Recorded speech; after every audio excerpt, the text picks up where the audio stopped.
Selamat bertemu kembali di channel Risalah Misteri, channel yang membahas tentang hal-hal yang terjadi di sekitar kita atau yang kita alami sehari-hari, namun dari sudut atau dari perspektif misteri.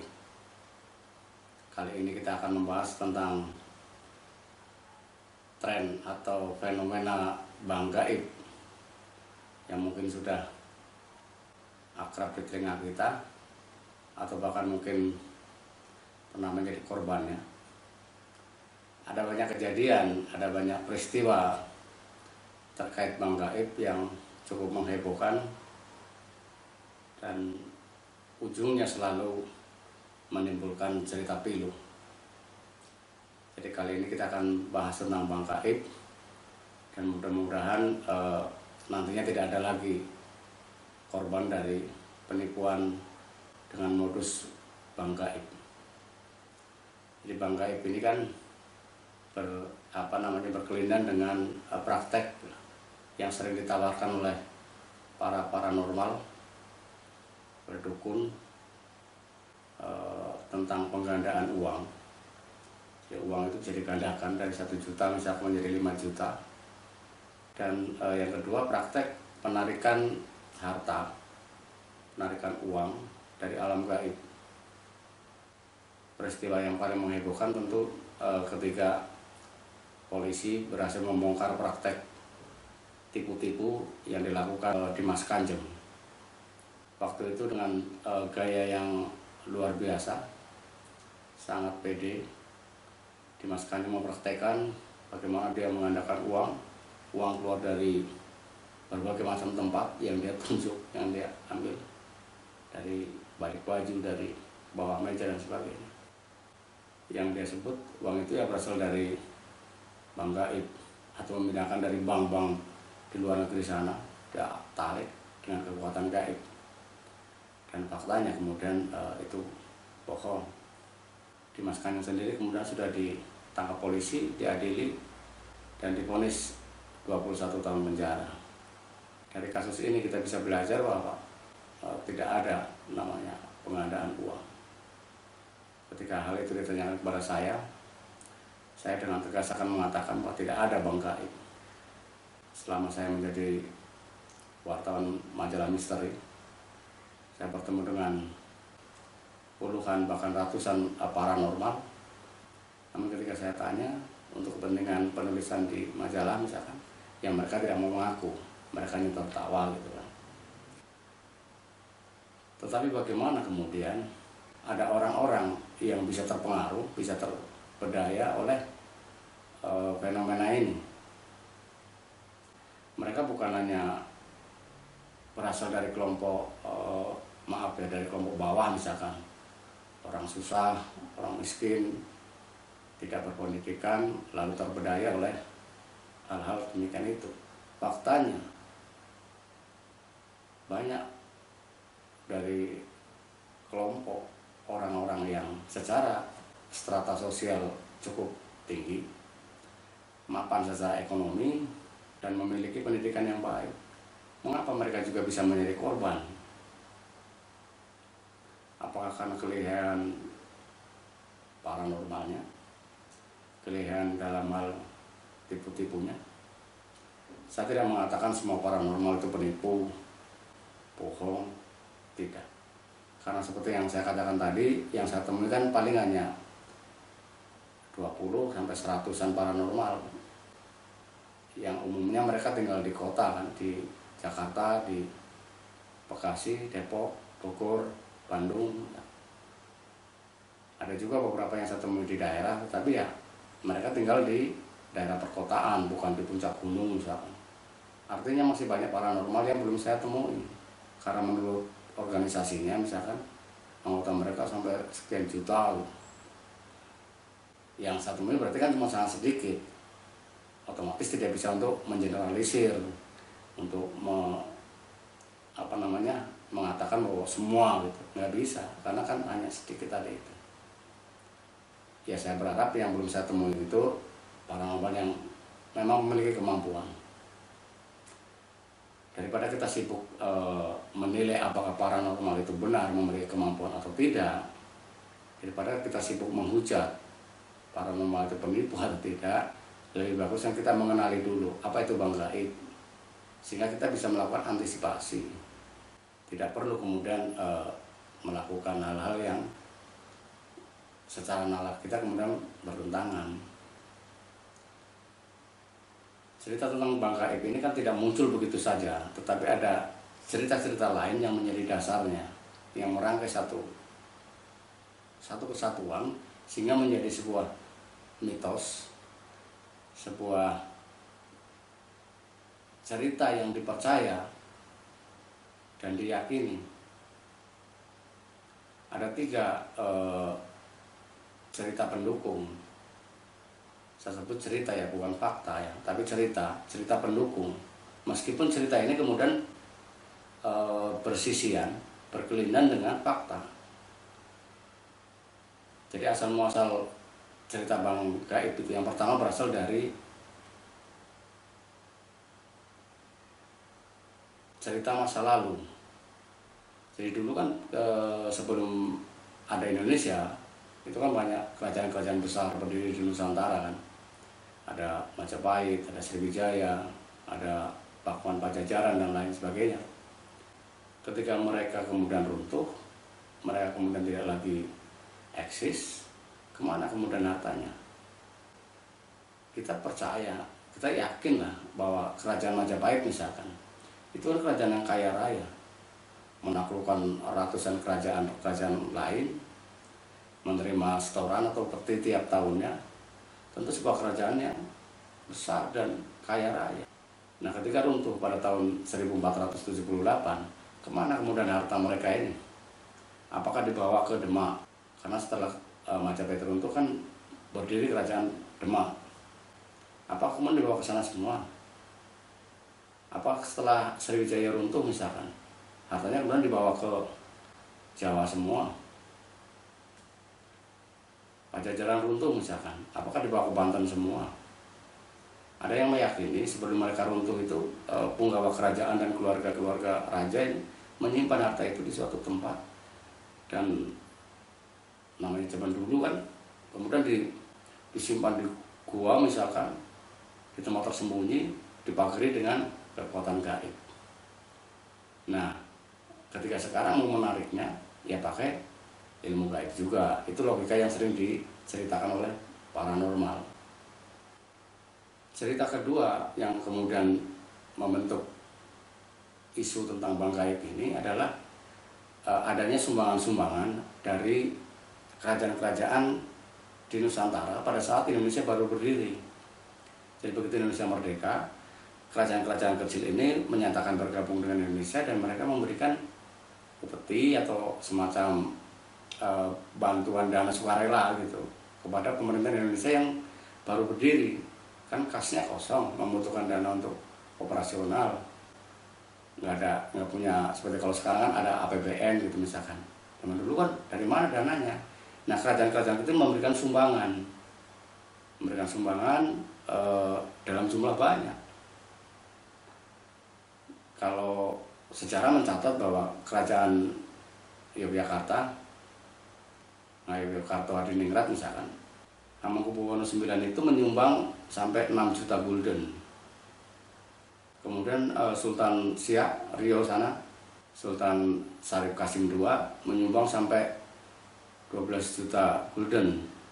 Kalau sekarang setara 1.000 triliun. Ada juga dari Aceh. Nah, sumbangan-sumbangan ini kan yang ada catatannya, ada bukti otentiknya yang tercatat di teks-teks sejarah kita. Tetapi ada juga sumbangan-sumbangan konon katanya yang tidak terekam, dalam laporan keuangan. Saya termasuk yang kurang percaya gitu dengan rumor ini, tapi sebagian orang percaya, sangat percaya. Nah, dana ini kemudian oleh Bung Karno disimpan di suatu tempat. Jadi tadi diceritakan dilindungi dengan hal-hal gaib.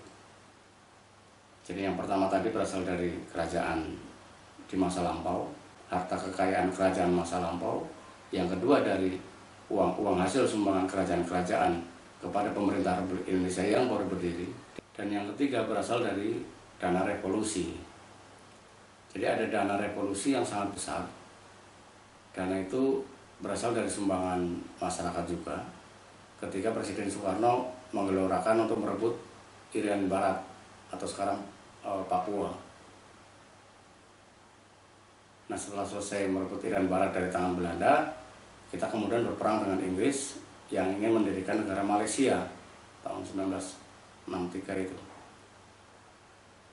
Dua perang ini diyakini tidak menghabiskan dana revolusi. Masih ada sisa dana revolusi yang cukup besar. Ada dua kelompok yang berpandangan berbeda terkait sisa dana revolusi ini. Kelompok pertama orang yang meyakini dana itu disimpan di sebuah bank di Swiss.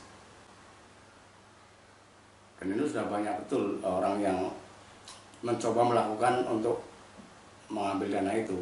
Namun hanya ada 3 orang yang tangan-tangannya bisa digunakan untuk mengambil dana ini. Di antaranya ya Bung Karno dan Subandrio yang waktu itu menjabat sebagai Waperdam. Keberadaan uang ini banyak yang meragukan. Keluarga Bung Karno sendiri, seperti dikatakan cucunya Puan Maharani, pernah mengatakan tidak tahu menau tentang dana itu. Tetapi banyak orang juga yang sangat yakin. Bahkan ada koran di Jerman pada tahun 2012 lalu mengulas tentang dana itu, yang konon jumlahnya mencapai $0,5 miliar. Dana yang sangat besar. Nah, kelompok kedua adalah orang yang meyakini dana itu tidak disimpan di Swiss, namun di suatu tempat, di bunker atau di gua gitu, yang kemudian dilindungi dengan kekuatan gaib. Cerita ini muncul karena Bung Karno sendiri kan diyakini, dipercaya oleh sebagian masyarakat, oleh pengikutnya, memiliki ilmu lenuih, ilmu supranatural. Ketika Bung Karno bisa lolos dari aksi pengkhianatan di Masjid di Cikini, itu semakin orang yakin bahwa Bung Karno mempunyai ilmu tingkat tinggi. Dan bagi para praktisi supramistis, itu sangat mengagumi Bung Karno dan pasti mengakui kehebatan Bung Karno. Makanya tidak heran jika kemudian muncul cerita itu, bahwa dana itu disimpan di suatu tempat, kemudian dipagari dengan kekuatan gaib. Nah, dari 3 sumber itulah kemudian muncul isu-isu bank gaib tadi, di mana untuk menariknya diperlukan syarat, atau untuk menggandakan uangnya tadi kan membutuhkan syarat. Jadi ada dua praktek kan. Praktek pertama penarikan. Nah, untuk penarikan ini misalkan saya tertarik untuk mau menarik uang atau harta gaib tadi itu, maka saya dengan dibantu oleh paranormal yang mengaku bisa. Ingat ya, mengaku bisa. Nah, kemudian saya datang ke sana dengan dibantu dia tadi itu. Misalkan ada syarat-syarat yang harus saya penuhi. Misalkan harus membeli benda yang digunakan untuk menarik tadi itu. Ya gampangnya misalkan saya suruh beli keris lah. Keris yang nantinya akan digunakan untuk ritual kan, ritual penarikan harta itu. Nah, harganya ini variasi. Biasanya paranormal udah tahu kemampuan si pasiennya ini atau kliennya ini. Ya harganya itu misalkan kalau orangnya kelihatan kaya gitu ya, harganya bisa sampai 100 juta gitu. Dengan harapan nanti bisa untuk menarik dana yang sangat besar juga, 100 miliar misalkan. Kliennya orang biasa-biasa saja yang disuruh belinya yang dengan maharnya tadi itu. Karena kalau istilah di paranormal ini kan tidak ada yang dibeli kan, dimaharkan. Jadi benda itu diijazahkan sama paranormal, diserahkan kepada kita. Kemudian kita membayarnya tadi itu dengan istilah memberi mahar. Nah, selain beli benda tadi itu, juga kemudian menyediakan dana lagi untuk membeli ubur rampenya, untuk membeli minyak wanginya dan sebagainya. Kemudian melakukanlah ritual. Ada yang kalau misalkan tadi yang orang biasa-biasa saja membeli barang dengan harga yang murah tadi itu, dengan harapan dapatnya juga sedikit, biasanya terkabul, biasanya bisa. Kenapa? Ya karena paranormal itu berkorban dulu. Misalkan dia mau narik uang, biar dapat uang 10 juta lah gitu misalnya. Dia beli mahar tadi itu 1 juta gitu misalnya, atau 2 juta, kemudian melakukan ritual. Semuncul tuh uangnya tuh. Uang ini bukan uang dari zaman dulu, uang dolar, bahkan dolar Amerika yang masih baru gitu, senilai sekitar 10 juta misalnya. Nah orang ini kan akan bercerita, wah saya berhasil ini, saya beli beli benda itu, memaharkan benda harga 2 juta untuk narik dapat 10 juta, cerita. Nanti datang lagi yang lebih besar lagi. Nah itu tadi nanti ketemulah, ya, beli barangnya itu kalau sudah di atas 100 juta sampai miliaran, lebih banyak gagalnya. Kenapa ya? Karena paranormal tidak bisa menyediakan. Kemudian saya beli benda tadi untuk syarat ritual senilai 1 miliar dengan harapan dapat 100 miliar. Nah paranormal nggak bisa menyediakan uang tunai misalnya 100 miliar di suatu tempat yang tempat ritual kita mas. Jangan ritual itu kan bisa saja di tempat si praktek si paranormal ini, bisa juga di tempat lain ya, tempat-tempat keramat yang dia keramat gitu. Nah biasanya ritual 1 kali, 2 kali, 3 kali itu nggak pernah berhasil. Ya ada saja yang katanya kurang lah ini, kurang itu dan sebagainya. Sampai akhirnya si orang yang tadi beli mahar 1 miliar tadi bosan sendiri, putus asa sendiri, karena selalu salah dan nggak sukses. Akhirnya ya mundur. Paranormal sudah untung 1 miliar kan, karena jual benda tadi itu.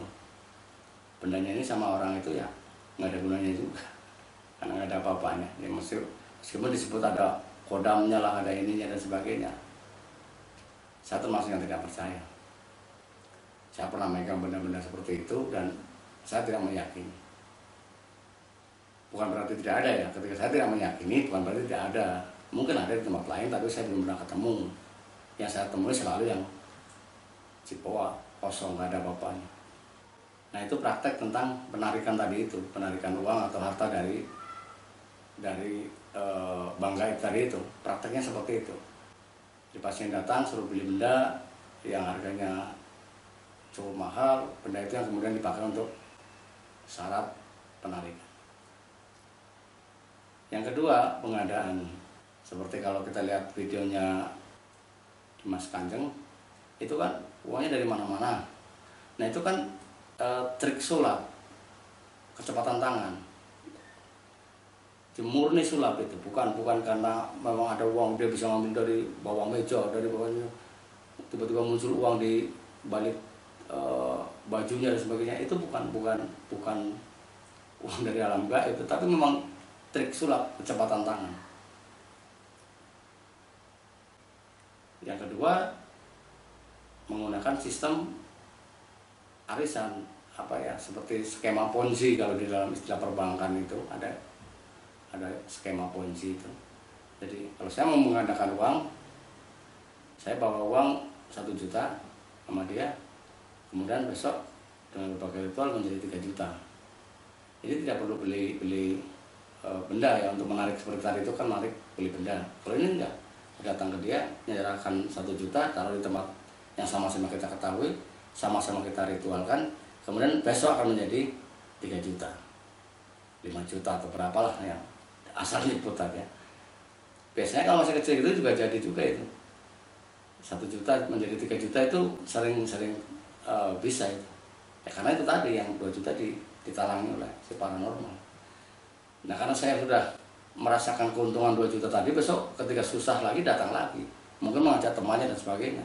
Mulailah bawa 10 juta dengan harapan dapat 50 juta. Bawalah 50 juta dengan harapan dapat 1 miliar misalnya. Nah semakin besar ini ya semakin susah untuk cairnya, ya karena memang tidak ada. Si paranormal tidak mungkin menombokin lagi kan. Misalkan dia bawa 500 juta mau jadi 5 miliar, paranormal itu harus menombokin 4,5 miliar, ya nggak mungkin. Dananya dari mana? Nah Bang Gaibnya tidak ada kan. Menggunakan skema ponzi, yang datang pertama tadi dapat, untuk nambah ini kan biasanya dari dana yang kedua, nanti untuk bayar yang kedua, dari bayaran yang ketiga, dari orang ketiga, keempat terus begitu. terus mengalir berantai seperti itu. Pada akhirnya ya mentok ketika udah di titik tertinggi, biasanya udah gitu, udah miliar-miliar itu biasanya mulai lah paranormal ini bilang, wah ini nggak bisa, ritualnya gagal karena inilah, nah itu dan sebagainya. Orang awam biasanya malu untuk melaporkan ke polisi, ke pihak berwajib. Kenapa? Ya nanti masyarakat mencemooh, oh bodoh kamu sendiri gitu, percaya tahayul, percaya syirik dan sebagainya, ada banyak caci maki, sehingga dia memilih untuk diam.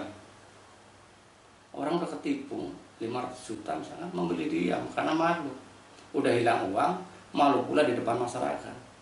Nah ini kemudian banyak paranormal yang akhirnya nekat karena mengetahui itu, dia kan nggak mungkin juga mau keluar-keluar, kalau ketahuan tetangganya atau keluarganya dia ikut praktek perdukunan, kan dia juga yang malu gitu. Jadi ada unsur itu juga kenapa paranormal yang nakal tadi itu.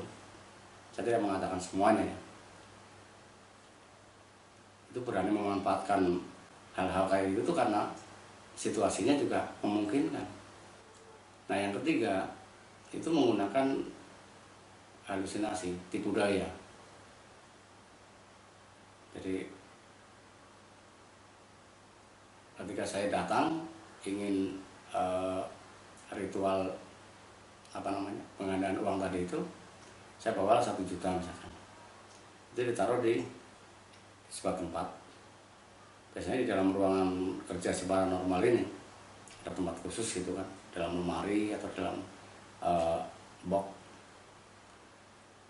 Nah itu taruh di situ. Nah ruangan paranormal pada umumnya gelap, banyak benda-benda yang ya untuk mendukung kinerja dia, tapi di ruang kerjanya ya, bukan di ruang tamu, bukan. Kalau ruang tamu atau luarnya itu bagus seperti umumnya biasa, tapi di dalam ruang kerjanya biasanya ada benda-benda yang seperti itu. Ini terutama untuk paranormal yang memang tujuannya mau menakuti tadi itu, untuk halusinasi tadi itu. Jadi begitu kita masuk ke ruangannya, itu saya pernah temuin itu di Jakarta Timur itu, Gudang Peluru. Banyaklah orang kenal orang ini, paranormal ini.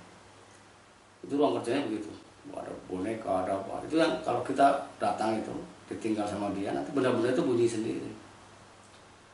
Ya kalau seperti saya kan karena udah biasa kan, udah tahu lah triknya mereka, ya ketawa-ketawa saja. Jadi bayangkan orang baru, ibu-ibu misalkan, datang masuk ke ruangan itu gelap, dingin, AC-nya di fullkan gitu. Jadi ditinggal pergi, tiba-tiba benda-benda itu bergerak, keluar asap yang baunya kayak bau kuburan gitu, minyak japaron. Itu kalau orang terteror, secara psikis kan terteror, merasa bahwa dia berada di sebuah tempat yang memang gaib. Nanti habis naruh uang, lalu dia ditinggal, paranormalnya pergi, nah diterorlah dengan kondisi seperti itu kan.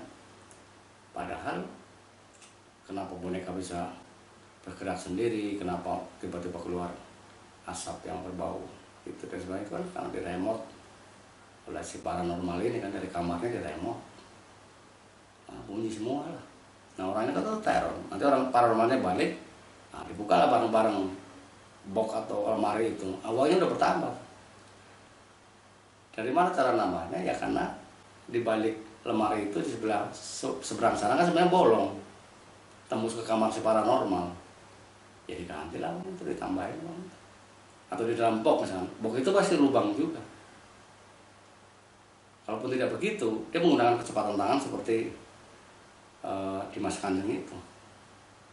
Yang namanya tempatnya gelap, orang itu udah duduk, udah ketakutan, ya nggak konsen lagi kan lihat gerakan tangan si paranormal ini ketika buka box atau buka lemarinya. Tiba-tiba yang jelas uang itu kemudian bertambah. Ini pernah saya coba praktekkan sendiri di ruangan kerja dia itu, ya memang seperti itu. Yang kedua, ini yang jahat betul. Ada paranormal yang ya namanya profesi apapun, ada yang baik, ada yang jahat. Dan kebetulan yang saya temukan ini yang jahat ini. Saya karena waktu itu mencari memang kan, kepengen tahu sampai detail itu. Itu mulai yang jahat ini. Jadi dia membuat makanan. Waktu itu peyek itu, rempeyek itu. Nah itu biasanya disuguhkan sama calon ininya, kliennya itu, tamunya, suruh makan itu. Dimakan sama dia berhalusinasi. Kenapa? Peyek ini mengandung ekstasi, mengandung narkoba. Waktu itu zaman ramai-ramainya masih ekstasi lah, ekstasi ditumbuk, dimasukkan ke olahan ini peyek tadi itu digoreng. Ketika dikonsumsi oleh orang yang tidak pernah makan narkoba, bukan pengguna narkoba, ya kadarnya tadi itu masih cukup bereaksi di tubuh. Dia berhalusinasi kan. Dalam kondisi seperti itu kemudian ditinggal pergi, benda-benda pada hidup sendiri dan sebagainya, ya dia parno. Sama aja kalau ada orang itu habis neken itu inek, kemudian lihat baju polisi gitu lagi dijemur, udah lari ketakutan dia, parno, halusinasi. Nah ini sama, ketika dia makan itu peyek tadi itu, ya akhirnya dia halusinasi. Nah apapun yang dilihat dia ya sudah menimbulkan ketakutan, karena angkatannya tadi sebelum dia makan itu angkatan udah takut. Ketika didorong dengan hal seperti itu makin takut. Dalam kondisi yang sudah takut ya mudah saja kemudian kan dimainkan. Begitulah kisah tentang Bang Gaib. Sejarahnya seperti itu, prakteknya seperti itu, dan sudah banyak korban. Apa yang saya sampaikan itu berdasarkan pengalaman, berdasarkan hal-hal yang memang saya temukan pada saat saya menjadi wartawan majalah misteri. Tapi sekali lagi saya tidak mengatakan semua, mengeneralisir semua paranormal jahat, semua paranormal, tidak. Karena saya hanya menemukan beberapa orang, bertemu dengan beberapa orang, belum bertemu semuanya. Siapa tahu yang belum saya temui tadi yang memang benar-benar bisa. Dan ingat, di dalam sebuah profesi apapun, semua profesi ada yang baik, ada yang jahat. Nah kebetulan yang bertemu dengan saya yang jahat-jahat tadi itu, dan sekarang saya sampaikan sebagai antisipasi kita bersama, karena kasusnya masih saja terjadi, supaya kita tidak menjadi pelaku atau bahkan korbannya. Yang pernah melakukan itu, yang pernah menjalani profesi itu, menjalani profesi tipu-tipu, ya udahlah. Yang belum atau yang pernah menjadi korbannya, ya tobatlah.